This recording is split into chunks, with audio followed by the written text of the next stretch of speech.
Shalom Bapak Ibu Saudara yang terkasih dalam Tuhan Yesus Kristus. Salam sehati. Kita kembali lagi dalam pembacaan renungan kita malam hari ini. Kita akan belajar bersama penciptaan Tuhan di hari yang kedua. Pembacaan kita terdapat di dalam Kejadian 1 ayat 6-8 dengan judul Cakrawala. Demikian bunyi firman Tuhan. Berfirmanlah Allah, jadilah cakrawala di tengah segala air untuk memisahkan air dari air. Maka Allah menjadikan cakrawala dan ia memisahkan air yang ada di bawah cakrawala itu dari air yang ada di atasnya. Dan jadilah demikian.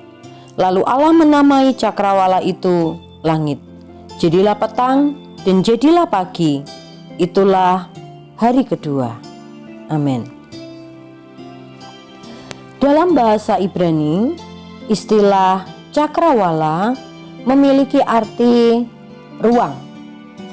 Dalam bahasa Inggrisnya adalah space atau suatu permukaan yang luas. Tuhan memisahkan atau membuat ruang yang luas antara air yang di atas atau langit dan air yang ada di bawah atau bumi, sehingga bisa dikatakan bahwa cakrawala adalah suatu ruang yang memisahkan antara air yang di atas dan air yang di bawah cakrawala tersebut.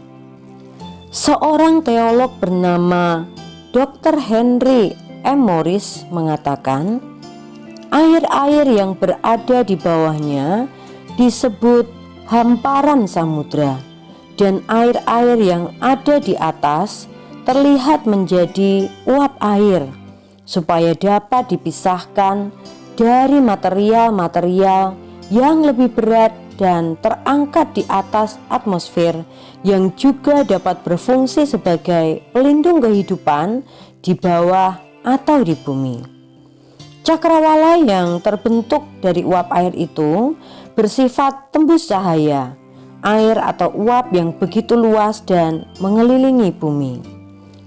Cakrawala bukan hanya sebagai pemisah, namun juga tempat berkumpulnya atmosfer yang melindungi seluruh makhluk hidup di muka bumi ini dari pengaruh buruk benda yang melindungi seluruh makhluk hidup di muka bumi ini dari pengaruh buruk benda yang ada di atas bumi. Contohnya, radiasi matahari atau sinar ultraviolet. Radiasi sinar ultraviolet merupakan energi panas yang menimbulkan perubahan suhu, tekanan, dan kelembapan udara di bumi dan sangat berpengaruh buruk bagi kehidupan makhluk hidup di bumi. Ada 3 jenis radiasi sinar ultraviolet yang perlu kita ketahui. Yang pertama, ultraviolet A yang paling banyak menimbulkan radiasi dan dapat menembus kaca. Intensitas radiasi ultraviolet A lebih konstan daripada radiasi ultraviolet yang lainnya. Efek yang ditimbulkan adalah pigmentasi kulit, kerusakan kulit, dan kerutan. Kedua, sinar ultraviolet B. Sinar ini biasanya hanya merusak lapisan luar kulit atau epidermis. Sinar ultraviolet B memiliki intensitas tertinggi saat sinar matahari terang, antara pukul 10 sampai pukul 2 siang. Sebagian sinar ultraviolet B terblokir oleh lapisan di atmosfer yang berada di cakrawala, yaitu ozon. Dan ultraviolet B ini tidak menembus kaca. Namun, dalam jumlah kecil, radiasi ini bermanfaat sebagai vitamin D dalam tubuh. Tetapi jika berlebihan dapat menimbulkan kulit kemerahan atau terbakar dan katarak, bahkan memicu timbulnya kanker kulit. Yang ketiga adalah sinar ultraviolet C yang dapat menimbulkan bahaya terbesar dan menyebabkan kerusakan terbanyak bagi makhluk hidup di bumi ini. Namun sayangnya, apa yang telah Tuhan sediakan bagi kita di bumi ini sudah mulai rusak akibat ulah manusia, yaitu lapisan-lapisan atmosfer yang berada di cakrawala, sehingga radiasi-radiasi dari matahari dapat dengan mudah mengenai tubuh kita secara langsung dan mengakibatkan hal-hal buruk bagi kesehatan kita, juga bagi lingkungan sekitar kita. Karena itu, marilah kita menjaga bumi kita ini. Salah satu contohnya dengan menanam sejumlah pohon ataupun tanaman hias di sekitar kita. Karena tanaman dapat menyerap gas-gas yang berbahaya, juga mampu memproduksi oksigen melalui proses fotosintesis, serta mengeluarkan uap air sehingga kelembaban udara terjaga.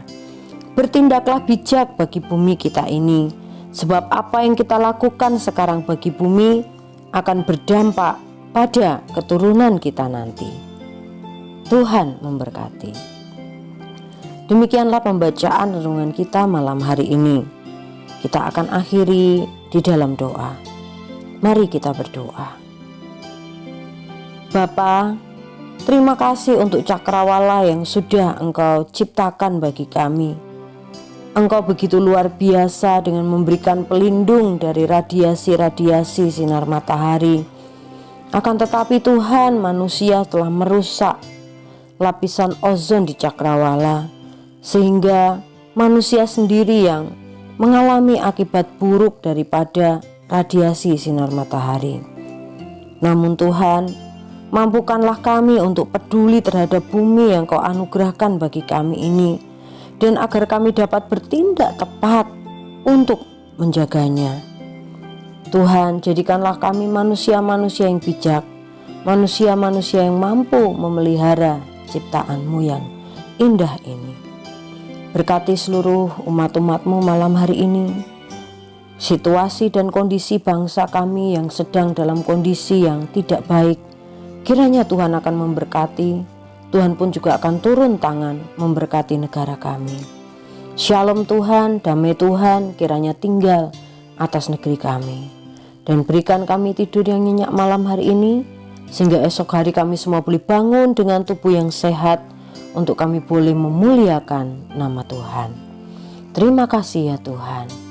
Hanya di dalam nama Tuhan Yesus Kristus kami sudah mengucap syukur dan berdoa. Haleluya. Amin. Tuhan Yesus memberkati Bapak, Ibu, Saudara semuanya. Salam sehati.